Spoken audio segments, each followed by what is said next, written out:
When I do drills, I'm always trying to focus on something. There's a reason I'm doing the drill. It's not just because it's a drill and it's good for me.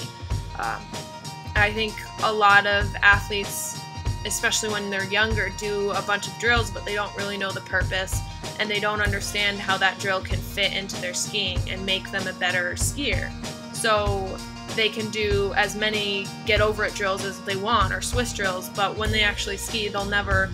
really move to their new ski and move forward and transition. It's still, they don't understand how drills and skiing actually correlate together. So it's really important when you're doing the drills to have a focus, and if there's something specific you're working on in your skiing, which there always is, then you can do drills that are more geared towards that specific focus, and then it becomes more of a training session without gates than it is just a drill session. And that's what I learned my first few years at Burke, when we did a ton of drills during the summer in Mount Hood, and we'd make one run last an hour. But that doing those drills and slowing it down and slowing the skiing down and having my coaches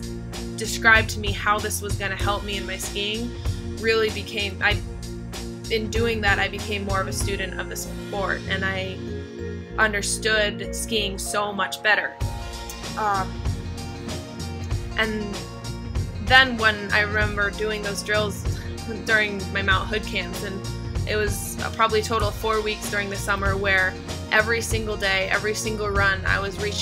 striving to master the drill. Instead of just doing it and saying, yeah, that's okay, you did the drill, I was really striving to make the proper movements and make sure I did my forward double pole plant every single turn, and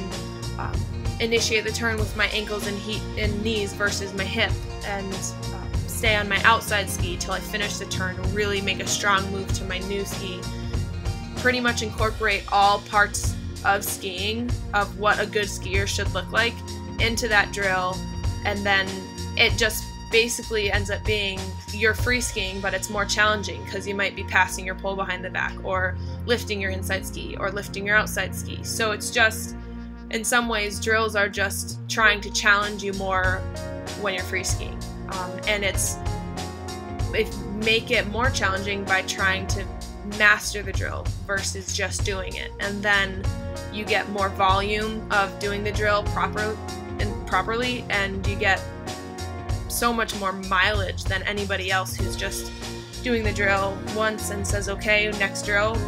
when you're actually reaching towards mastery. And it might take you all day to master one drill, but you will have done it so well by the end that it's 1,000 miles of what anybody else would have done.